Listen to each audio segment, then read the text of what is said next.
Bonsoir, je suis ravi de vous retrouver pour une nouvelle émission Le Micro du Soir. Aujourd'hui, j'accueille Joachim Umlauf, ancien directeur de l'Institut Goethe à Bucarest, chercheur et enseignant universitaire spécialisé en études germaniques, transfert culturel et politique culturelle étrangère.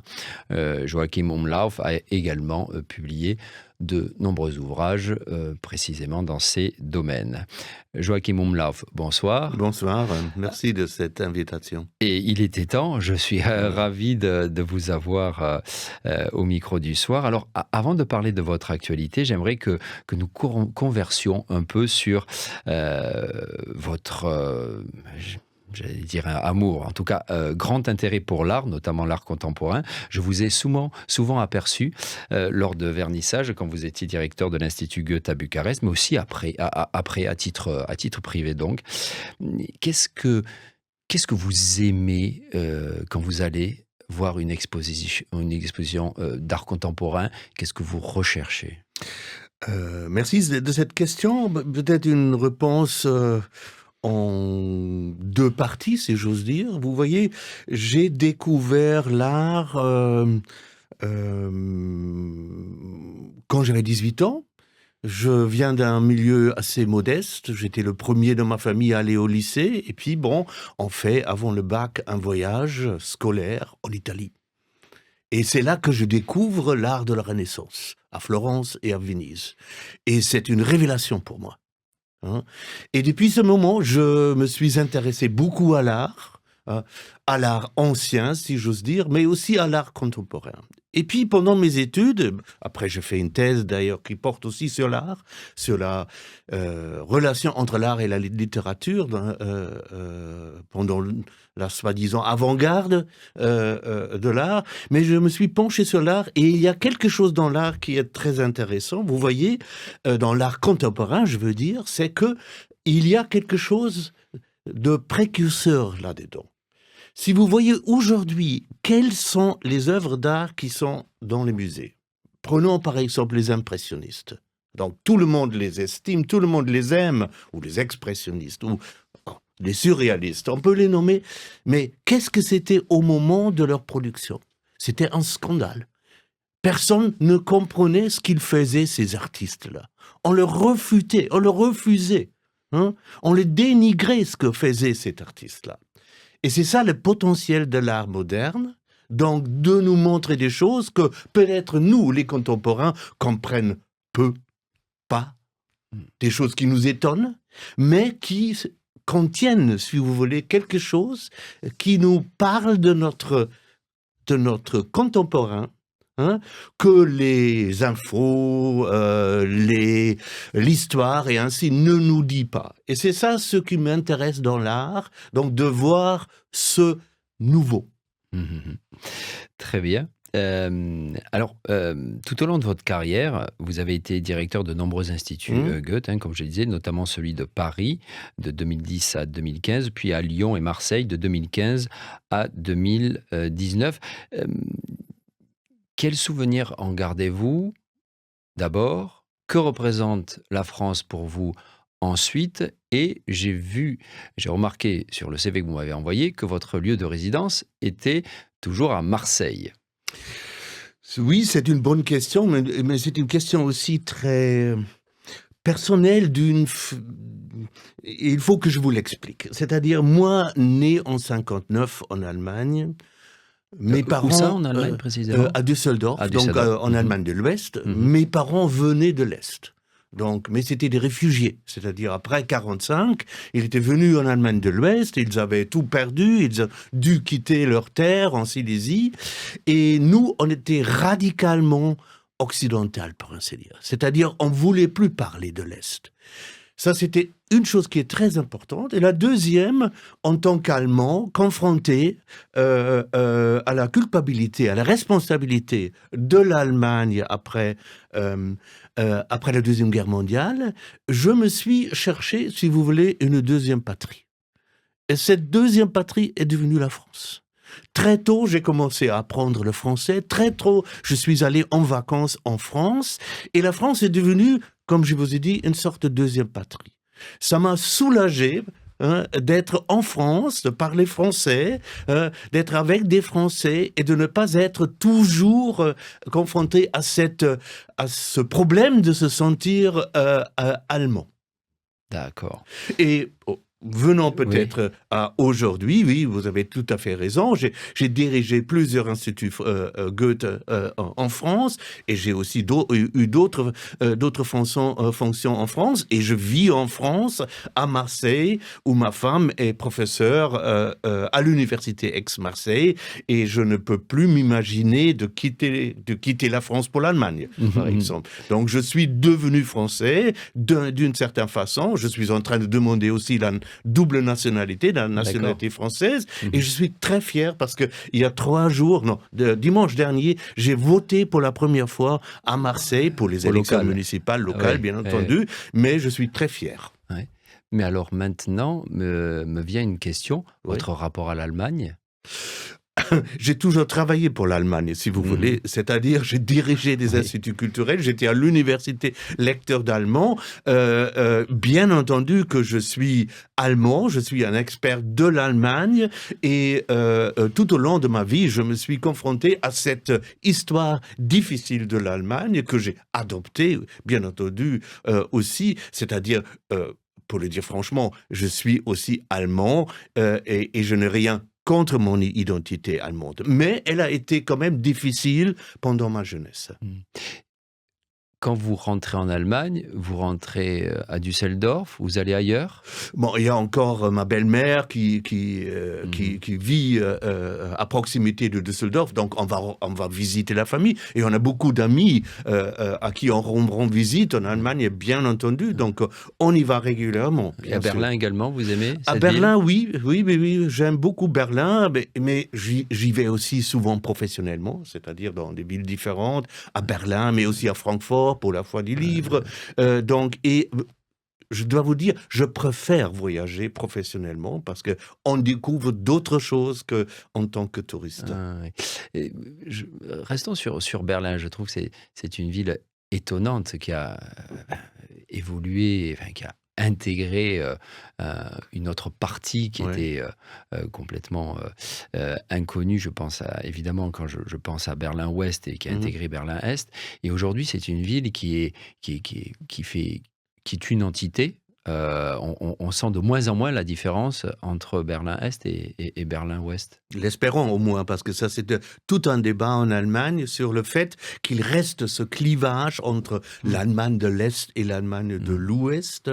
Donc c'est moins sensible, moins palpable, je dirais, à Berlin qu'ailleurs, mais ça reste quand même un grand sujet. Cette idée où, disons, comment l'exprimer? Moi, je suis de l'Ouest, et si j'adopte une perspective plutôt de l'Allemagne de l'Est, je vous demande pardon, mais de toute façon, une chose est sûre, il y a pas mal de gens à l'Est qui ont toujours l'impression que le capitalisme de l'Ouest a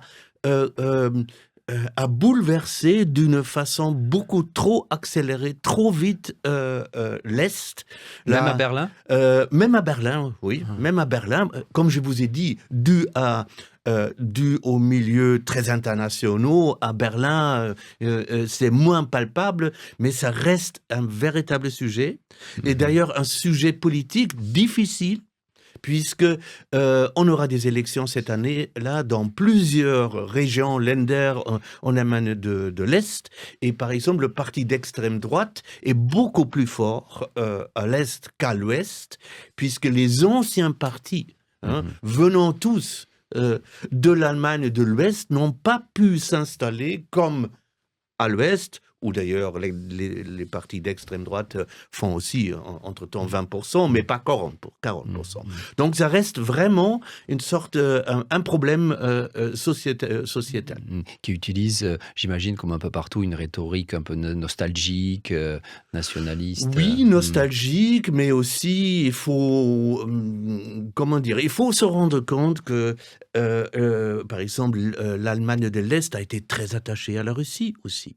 Donc, et à l'Europe de l'Est. C'est-à-dire, il y a aussi beaucoup de sympathie pour la Russie. Et là, ça s'exprime bien entendu aussi par les partis d'extrême droite, comme vous le savez bien, qui normalement sont beaucoup plus enclins à demander, par exemple, la fin de la guerre en Ukraine au profit, aux dépenses des Ukrainiens, et ainsi de suite. Revenons aux villes. Avant de rentrer dans ce studio, vous me disiez quelque chose de très intéressant que j'avais pas remarqué, c'est que les villes du sud de l'Europe, notamment Marseille, nous pensions également à Naples ou Palerme, sont des villes qui, dans leur centre, ont gardé des zones qui ne sont pas gentrifiées, enfin qui ne se sont pas embourgeoisées. Hein, c'est vrai à Marseille. Exactement, c'est vrai pour Marseille, ce qui pose aussi problème, bien entendu, parfois concernant la petite délinquance, la vie précaire, comme vous allez par exemple au centre, au quartier de Noailles à Marseille, qui est à 200 mètres du Vieux-Port et à 500 mètres de la gare. C'est un quartier où vivent des gens venant de tous les pays du monde. Il y a un marché tous les jours extrêmement populaire, mais vous y avez aussi beaucoup de gens qui font la manche, et vous avez une vie précaire. J'ai des amis qui tiennent par exemple des cabinets de kinésithérapie. Dans ce quartier-là, c'est difficile, mais ça reste très mélangé. Très authentique, très international. Voilà. Et si vous me permettez de rajouter quelque chose, parce qu'on a parlé des élections, on aura le deuxième tour à Marseille dimanche prochain.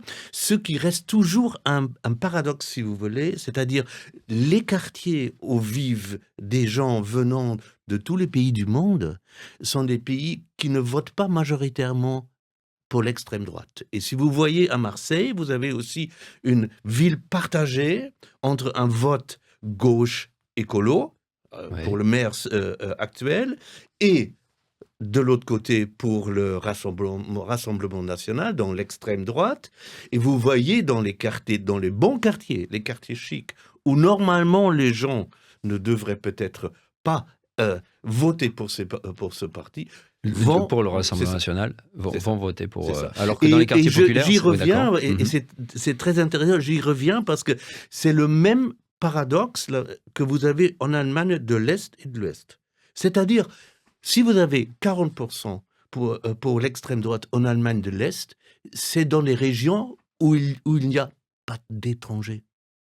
C'est-à-dire dans les villes les plus internationales. Francfort, avec plus de 20% de migrants ou d'étrangers qui vivent là, c'est une ville modérément de gauche, parce que la gauche allemande est toujours modérée quand elle gouverne.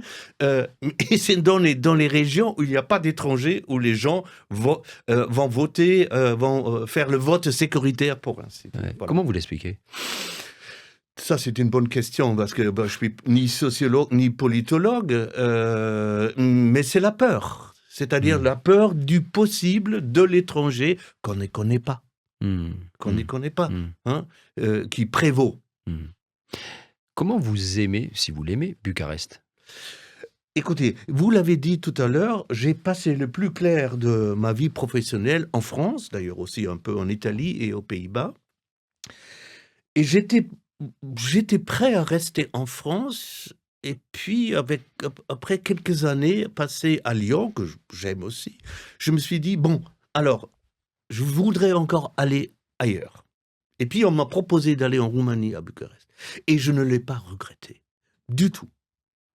J'ai découvert en Bucarest un tout petit peu ce qui était, vous en avez parlé tout à l'heure, le Berlin des années 90, c'est-à-dire une ville un peu trash, donc une ville qui n'est pas aussi gentrifiée, beau, des quartiers où vous trouvez des ruines, et à côté il y a une maison rénovée, des petites merveilles à côté des maisons complètement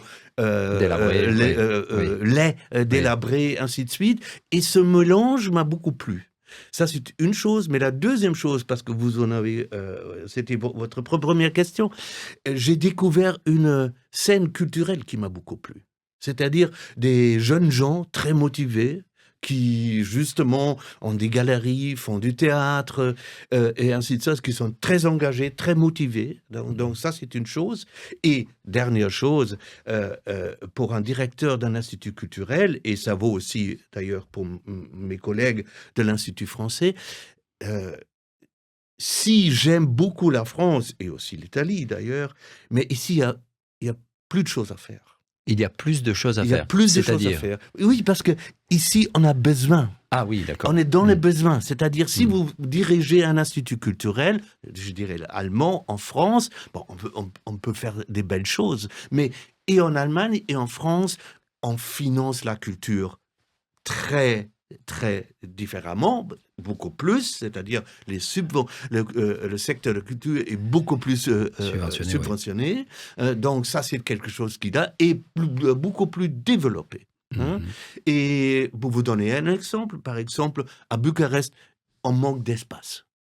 Et quand vous avez un institut culturel et vous avez un espace, donc un auditorium ou une salle pour le cinéma, donc c'est extraordinaire. C'est comme le cinéma de l'Institut français, Elvire Popescu, qui est un lieu unique.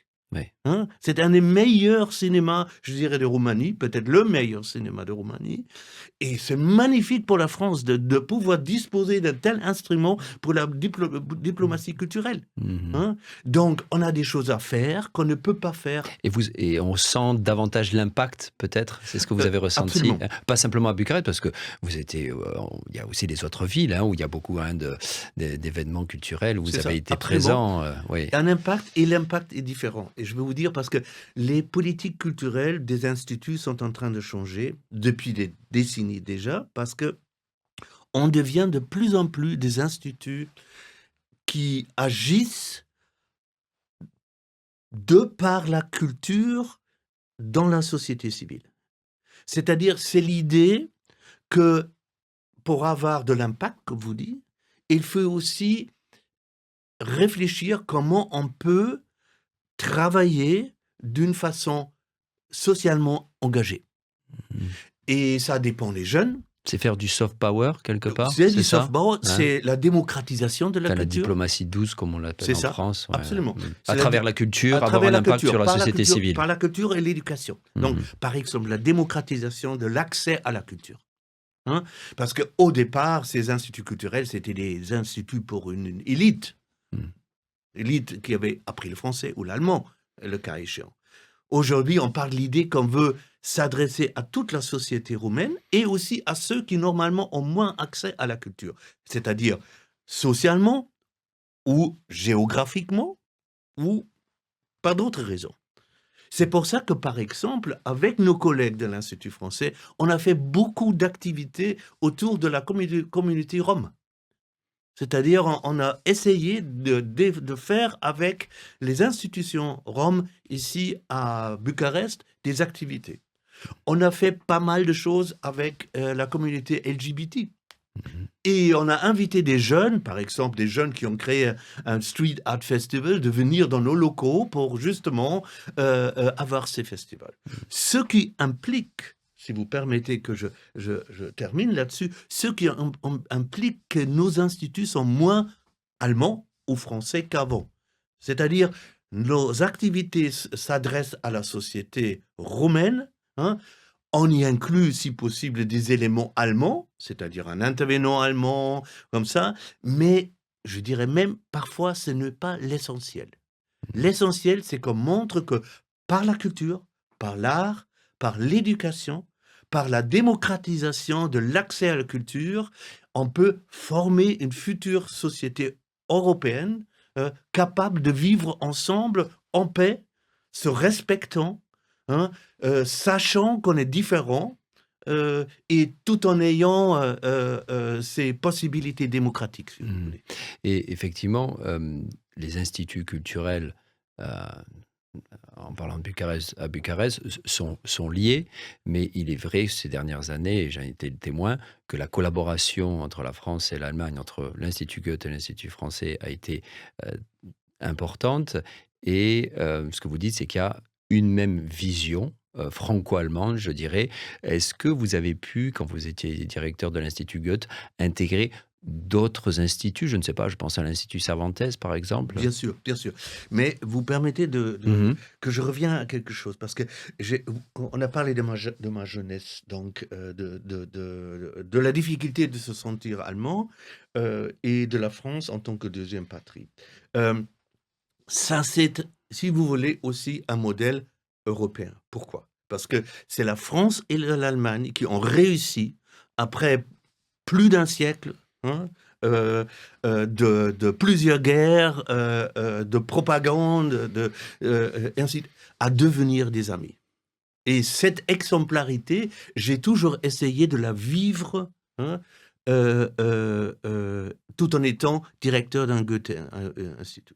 C'est-à-dire, d'une part, travailler toujours avec les Français, ce qu'on a toujours fait, et il y a aussi des moyens d'ailleurs, il y a des fonds qu'on peut avoir, donc toujours faire ça, célébrer et montrer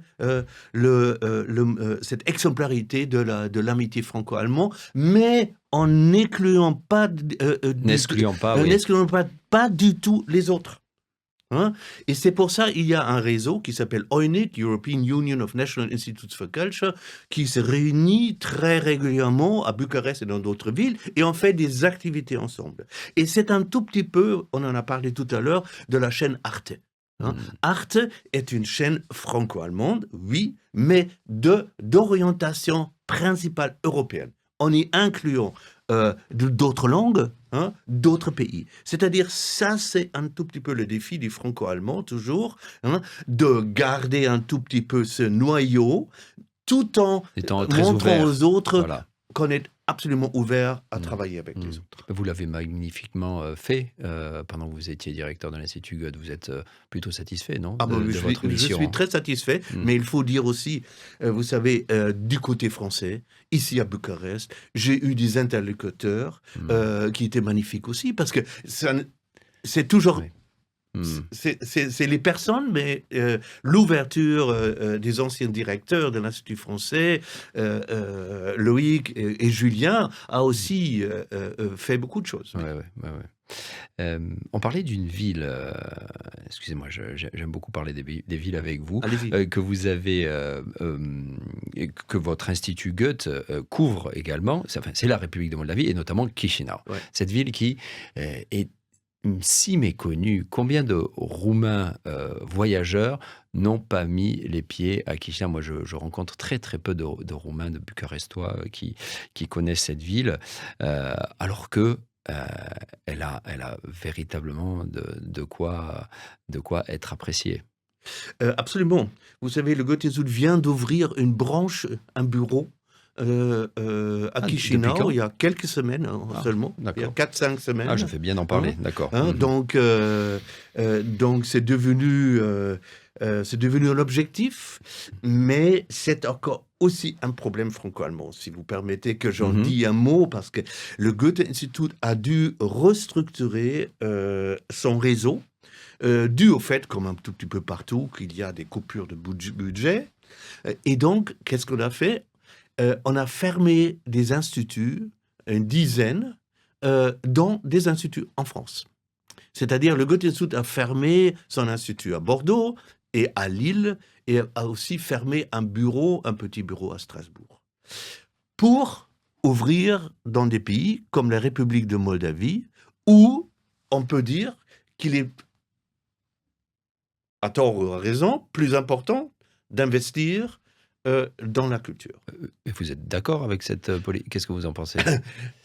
C'est difficile. C'est un dilemme, quelque part. C'est un dilemme, d'une certaine façon. Non, bien entendu, étant à moitié français et francophile, je n'étais pas du tout d'accord. Puisque...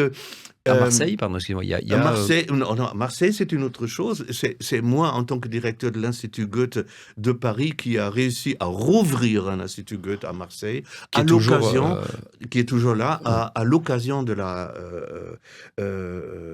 l'année où Marseille était capitale culturelle européenne, en 2013. Donc, on a pu rouvrir parce que c'était... Ils avaient fermé l'Institut Goethe dans les années 90, qui était une erreur énorme, hein, de fermer à Marseille. Donc on a pu rouvrir, heureusement, un bureau, quoi. Donc Ouais, ouais. pas un véritable institut. Comme maintenant à Chisinau, on a ouvert un bureau plutôt qu'un institut. Donc c'est pas avec des cours de langue et des choses comme ça, mais c'est vraiment pour faire le travail culturel. Mais comme vous dites, c'est un dilemme. Moi, je suis d'avis. C'est un tout petit peu comme dire, ah oui, mais entre la France et l'Allemagne, tout va bien, donc on n'a plus besoin des De instituts s'en occuper. culturels, comme ça. Est-ce vrai? Je pense pas. Je pense pas. Hein, on a parlé de la situation politique tout à l'heure. Peut-être dans 2 ans, on aura un président d'extrême droite en France. Peut-être en Allemagne, on aura dès cet automne des régions qui sont gouvernées, dirigées par l'extrême droite.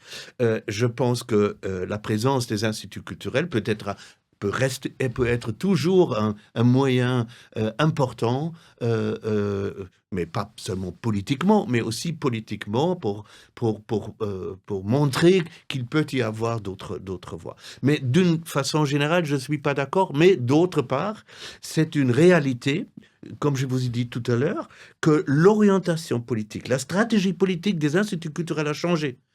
Si surtout dans les années 50-60, on était présent en tant que Goethe-Institut dans les pays occupés par l'Allemagne pendant la Deuxième Guerre mondiale, les pays alliés, les nouveaux amis comme la France, aujourd'hui, c'est la tendance d'aller dans les pays à Chisinau, mais aussi en Arménie, dans des pays où il y a des situations politiquement difficiles pour essayer d'y travailler, à construire, à soutenir une scène culturelle indépendante, à créer ce qu'on appelle en anglais safer spaces, donc des espaces de dialogue entre les acteurs de la scène culturelle qui peut-être est menacée nationalement. En Hongrie, en Pologne, vous sentez aussi cet accent? Absolument, on va rouvrir un 3e institut Goethe en Pologne. Vous voyez? Donc là, c'est vraiment de l'ouest à l'ouest. On a fermé en France, on a fermé en Italie, on a fermé aux Pays-Bas, on a même fermé un institut au Brésil et aux États-Unis, hein, donc pour aller plutôt vers l'est. Hein.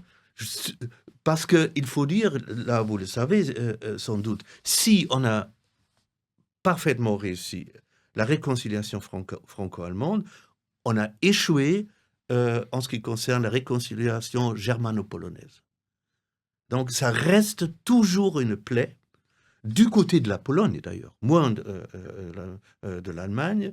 La Pologne qui demande toujours de nouveau des paiements de réparation, pour ainsi dire, Mais là, vous parlez de tout parti confondu ou alors plutôt de la part des conservateurs C'est plus prononcé du côté des conservateurs, mais c'est aussi dans le camp progressif, dans le TASC, tout ce que, par exemple, c'est exprimé aussi plusieurs fois dans ce sens-là. Et d'une façon générale, ça reste problématique. Mais comme je vous ai dit, c'est une question de politique culturelle générale, hein, qui nous dit que la culture politique peut être une soft power. Donc, on va là où on pense qu'on peut être utile. Et on se détourne un tout petit peu des anciens alliés. C'est une réalité. Et permettez-moi de terminer, parce qu'il faut comprendre que l'Institut français et le Goethe-Institut, ce sont les seuls 2 instituts culturels au monde qui ont la prétention d'ubiquité, c'est-à-dire la prétention d'être partout. Mis à part quelques pays où on ne peut pas être, comme Corée du Nord ou comme ça, hein, mais d'être partout. Et ça, c'est le grand problème actuellement, puisqu'il n'y a pas assez d'argent pour être partout. C'est-à-dire, pour l'Allemagne, je parle de l'Allemagne, je ne peux pas en juger pour la France. Hein. Donc, et c'est ça un dilemme. On a cette prétention, mais on ne nous donne pas les moyens. Alors, précisément, par rapport à cette culture, cette expansion de la culture européenne et notamment de cette collaboration franco-allemande, il y a un peu de l'extérieur, moi personnellement, je ressens un peu une incompréhension. Il y a d'un côté un désir politique pour ce soft power, hein, c'est-à-dire à travers la Ouais. culture, notamment essayer de changer des sociétés civiles, en tout cas de les développer.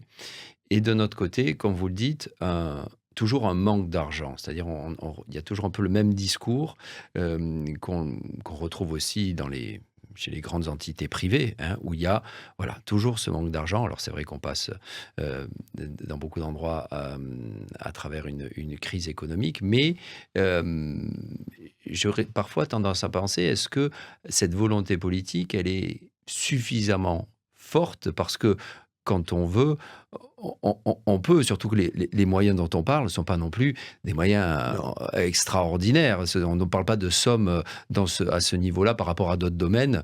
Et donc, est-ce que parfois vous avez l'impression que c'est peut-être un prétexte et qu'il n'y a pas suffisamment de volonté politique parfois? Vous voyez ce que je veux dire? Oui, bien sûr, oui, oui, c'est surtout le cas, c'est surtout le cas. Mais bon, il faut distinguer si on parle du franco-allemand, donc des relations franco-allemandes, ou de l'international, de la politique internationale. Oui, Mhm. on vit actuellement une époque où on est en train de réduire un tout petit peu partout les budgets. Ça c'est sûr. Et à mon avis, il est aussi vrai qu'on ne peut pas dire oui, il faut exclure le Goethe-Institut de tout cela et tous les autres vont souffrir. Ça, c'est pas non plus possible. Hein. Mhm. Quand on regarde de plus près le franco-allemand, oui, on peut se dire que on a ritualisé le franco-allemand, c'est-à-dire il y a des instruments, il y a les rencontres annuelles des Et heureusement, ministères, oui. heureusement, il y a des Mhm. sommets, ce qui fait que quand vous avez deux dirigeants qui peut-être ne sont pas les meilleurs amis, vous avez toujours le rituel et qui peut, Ça, c'est si vous mhm. voulez, un tout petit peu sécuriser. Sécuriser, je dirais ça. Mais on sent aussi qu'on a des problèmes. Je peux vous donner un exemple, parce qu'on a par exemple l'université franco-allemande. L'université franco-allemande est une exception mondiale. Qu'est-ce que c'est? Ce n'est pas une université, c'est un secrétariat, si vous voulez, qui se trouve à Saarbrück et qui labellise des doubles cursus franco-allemands. Il y en a plusieurs centaines, hein, et ce qui fait que les étudiants qui s'inscrivent dans ces cursus vont étudier un an en France, un an en Allemagne, ou 2 années en Allemagne et 2 années en France, et obtenir un double diplôme à la fin. Donc c'est un instrument magnifique, hein, qui un tout petit peu est comme Qui n'est pas au sein Erasme. du programme Erasmus, pardon. Non, pas du tout. D'accord.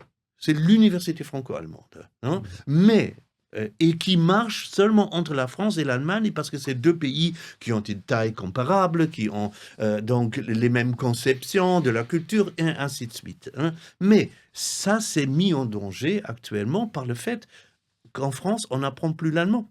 Parce que pour faire ces cursus-là, il faut avoir des connaissances d'allemand. Et l'allemand, réputé d'être une langue difficile, et ainsi de suite, vous le savez bien, est de moins en moins appris ou enseigné dans les écoles françaises. Hein. Mhm. Et ça crée un déséquilibre, puisque du côté allemand, oui, le français aussi recule, mais pas autant. Donc, ce qui fait que les jeunes gens ne vont plus avoir les connaissances linguistiques nécessaires pour étudier avec leurs collègues allemands dans ces doubles cursus. Juste pour vous dire, et là rentre maintenant la politique, c'est-à-dire il n'y a pas du côté français, ou peu du côté français, une politique active pour promouvoir l'allemand. Hein. Ce qui est d'ailleurs écrit dans le traité d'Élysée en 63, on a écrit qu'il fallait bien donc faire la promotion de la langue, mais ça devient de plus en plus difficile, aussi d'ailleurs par le fait que l'anglais, enfin les Français apprennent bien l'anglais, et c'est une tendance générale, donc que les gens apprennent à côté de la langue native, pour ainsi dire, l'anglais, et après c'est tout, ou plutôt l'espagnol encore que ça. Mais ça, vous savez, ça c'est en bref quelque chose, un développement actuel, mais qui met en péril, si j'ose dire, hein, qui va mettre en péril un instrument franco-allemand, hein, basé sur une situation de départ où on apprenait dans les deux pays à peu près au même niveau les deux langues.